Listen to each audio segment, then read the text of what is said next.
बिथांनि प्रब्लेमा जाहैबाय बेना स्कलोसिस जादों जायखौ माने बिनि हाराया गेदा जाबाय आरो ना सिनस्रिनि प्रब्लेम बे सिनस्रिया माने बे सिदा ओरै गसंनो हाला बिना सिनस्रिया ओरैबायदि जाबाय आरो ना तेरा तेरा जाबाय बेखौ जाहैबाय स्कलोसिस होननानै बुङो बे प्रब्लेमा फैयो जाहैबाय जेब्ला जोङो बबेबा गोजौनिफ्राय गोग्लैनाय जसोनाय बेबायदि जुदि जायोब्ला बे जोंनि हारायाव माखासे दुखु मोनो माने जोंनि हारानि गेजेराव मोनफ्रोमबो मोनसे ग्रिस बायदि मोनसे बुस्थु थायो आरो बेखौ जोंनि भाषायाव गुबुन बुङो बुजिनाय नङा नोंसोरो ओंखायनो बे जेब्ला गयो फारसेजों बल्जिं होननानै बुङो बे जेब्ला बल्जिं जायो अब्लानो मानसिया हारसिंनो गेदा जालांगोन आरो बियो सिदा जानो सानब्लाबो सिदा जानो हानाय नङा मानो होनोबा बे सानाया बहुद सानाय जागोन बेनाव गैयाबाबो सानायनि माबाया रेन्जआ जाहैबाय 100आव 90%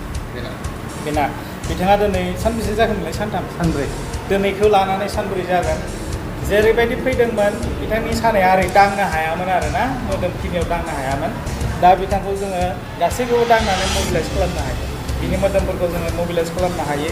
सानायनि रेन्जआ माने 90निफ्राय खमायनानै दा 70-60नि रेन्जआव दङ आरो सानब्रैनि गेजेराव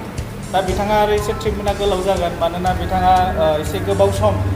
ओरैनो थाबाय ट्रिटमेन्ट मोनाखै मुलिल' जानानै थादोंमोन दा एल'पेथिक मुलियाथ' बेबायदिनोसै माने सानायाथ' सागायो नाथाय मेन बुस्थुआ सिदा जायाखै आरो माने बियो माने गावनि जायगायाव फैयाखै हारानि जायगायाव ओंखायनो बेहा दा एसे ट्रिटमेन्टआबो सम लागोन गोबाव हिसाबै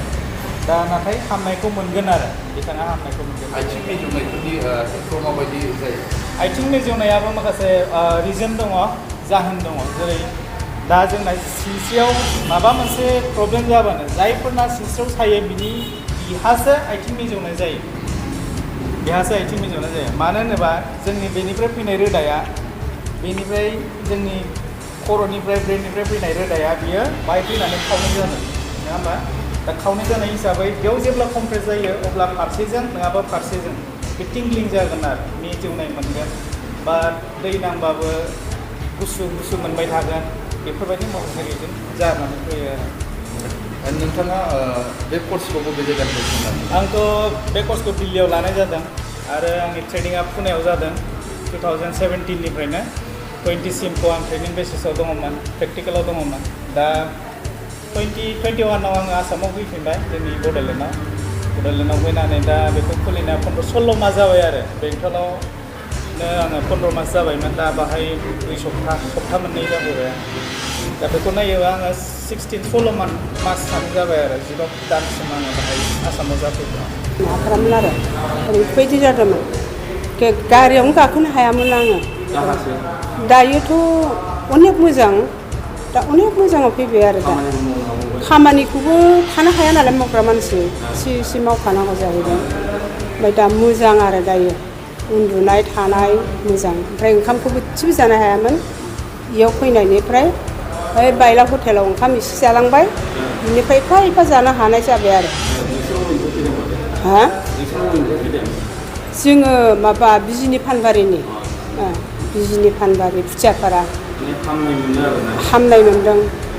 फैनानैहाय सानबा बायदि जाबाय ओमफ्राय सानाया खमदों आरो